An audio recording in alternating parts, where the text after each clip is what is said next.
Good morning, students. Today we are going to discuss gas welding, which is lecture 2.1 of the subject casting forming welding ME 31007. This subject is taught by four teachers, Professor S. K. Pal, Professor S. K. Panda, Professor Ajay Sitpara, and myself. Now coming to welding process, so we'll look into the oxy-fuel gas welding. That means using gas, we can still weld two materials. How? So when we say oxy-fuel, we are using oxygen as the oxidizer. We can use acetylene, hydrogen or natural gas, methane, propane, butane or any hydrocarbon as the fuel. Now the fuel plus oxidizer gives the energy. What energy? This energy is to weld. And acetylene is preferred because it has a high flame temperature. Now please remember this 3500 degrees Celsius. There's a high flame temperature for acetylene. Now gases used in oxy-gas welding. So as we saw before, acetylene, methyl acetylene propylene, hydrogen, propylene, propane, natural gas. Now what is important to note here is what is the peak reaction temperature. So this is in degrees Celsius, and the heat of combustion, okay, which is megajoule per meter. Now here you can see the highest peak reaction temperature is of acetylene, whereas the highest heat of combustion comes from propane. That's why these are shown in red so that you could remember. Now what is the least heat of combustion? So if you see, so these two are the least. That's the hydrogen and the propylene. Now oxyacetylene welding. So that means the gas here is acetylene, the oxidizer is oxygen. Okay, it is also termed as OAW operation. So what do we see here? We see a mixture of acetylene and oxygen coming out through a nozzle. This is called the welding torch. There is a flame. This is the filler rod. So we'll come to that soon. Then this is the direction of the travel. Okay. So direction of the travel means if you are holding this, the nozzle fixed, the base metal, this is moving in this direction, or if the base metal is fixed, the nozzle is moving in this direction. This is the molten weld metal, and gradually we see the solidified zone or the solidified weld metal. Now the reactions in oxyacetylene welding. So flame in oxyacetylene welding is produced by the chemical reaction of acetylene and oxygen in two stages. Now, a couple of minutes back, we saw that the peak reaction temperature is 3500 degrees Celsius. However, if we go a little further, this temperature reduces due to radiation loss, convective loss, and it comes to around 2100 degrees Celsius. However, if we look into the outer envelope, that is even lower. So 1275 degrees Celsius.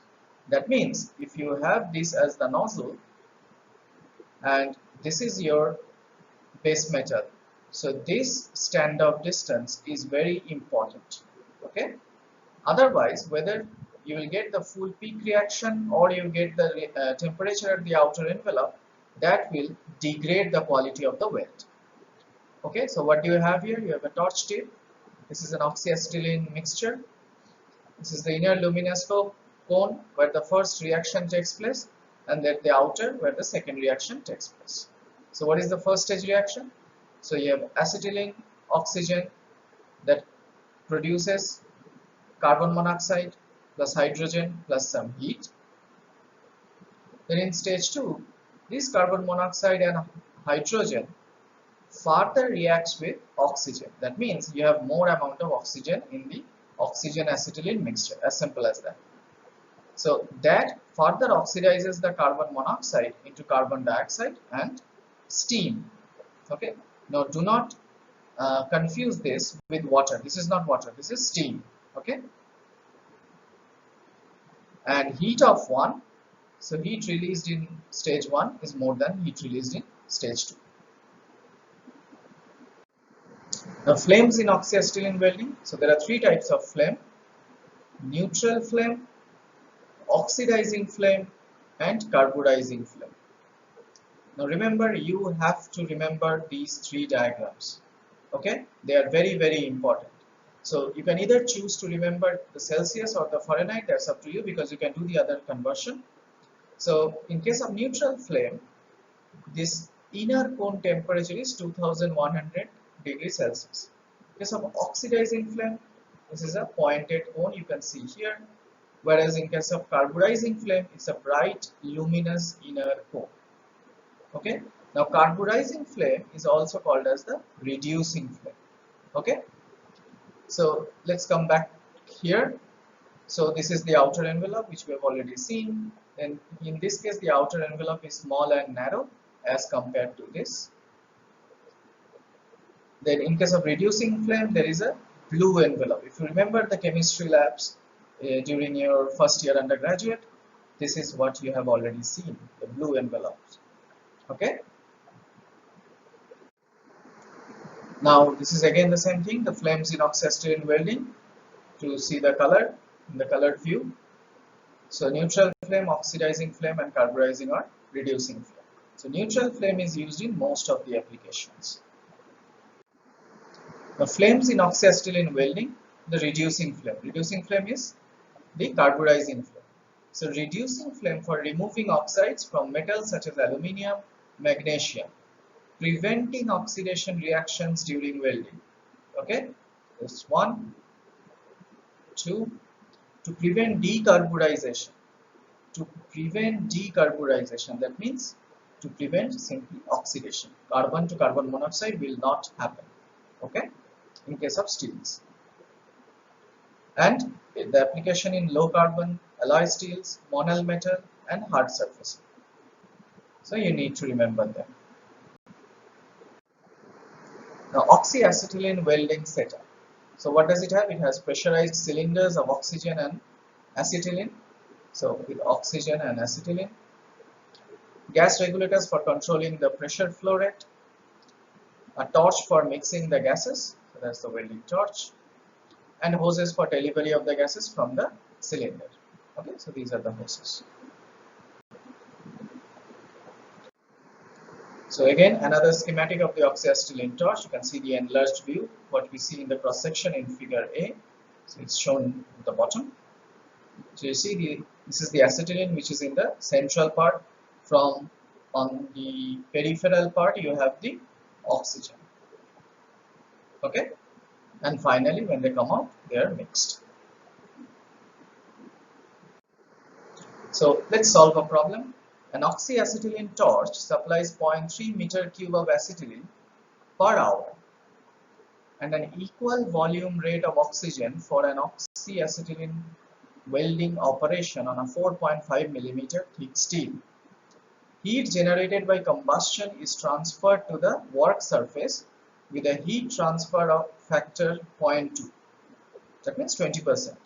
If 75% of the heat from the flame is concentrated in a circular area on the work surface that is 9 millimeter in diameter, find a rate of heat liberated, rate of heat transferred to the work surface, average power density in the circular area. Okay, now this again we need this information which we saw in the table before. So heat of combustion of acetylene in oxygen is 55 into 10 to the power 6 joule per meter cube or 55 megajoule per meter cube. Now the rate of heat generated by the torch is the product of the volume rate of acetylene times the heat of combustion. So RH, that is the rate of heat, is nothing but multiplying the volume rate times the heat of combustion. So this is joule per hour and you get this joule per second, or this is nothing but watt.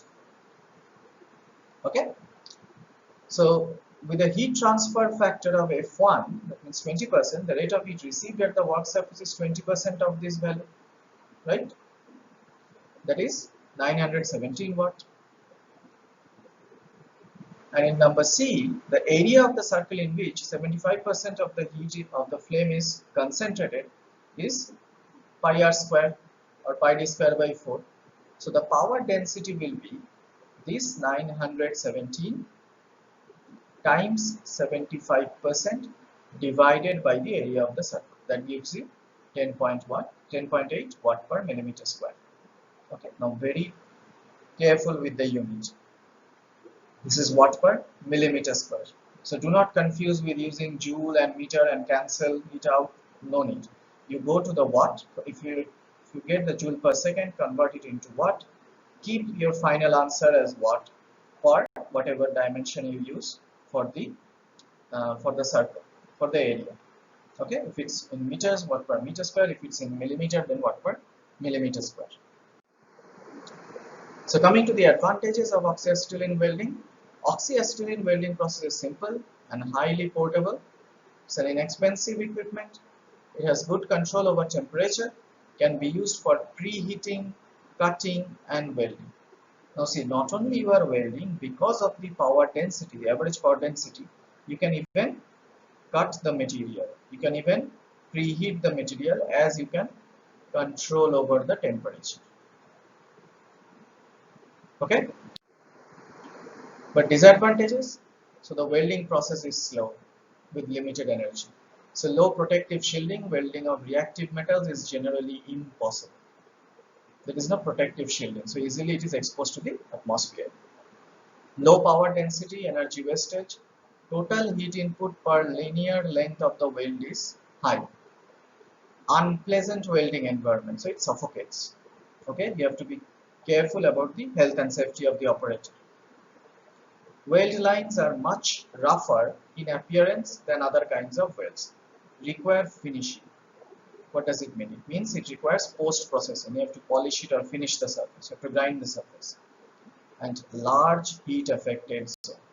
So there is an effect to the microstructure to a larger extent. Coming to the applications, it can be used for preheating or post-heat treatment. Can be used for cutting, grooving, piercing, producing holes, as well as for welding. Oxy-fuel gas process can be used for flame straightening or shaping. Oxidizing flame for welding brass, bronze, copper, zinc, and tin alloys. Reducing flame for low carbon and alloy steels. Now, these 2 points are very important. Please remember. Okay. So that concludes this lecture, and you have homework, these assignments. So number 1, what are the gases used in oxyacetylene gas welding? What are the different flames in gas welding? What does the reaction? How does the reaction take place in oxyacetylene welding? What are the advantages and disadvantages we just discussed, and mention 3 applications. Okay, hope you have enjoyed this lecture. Thank you.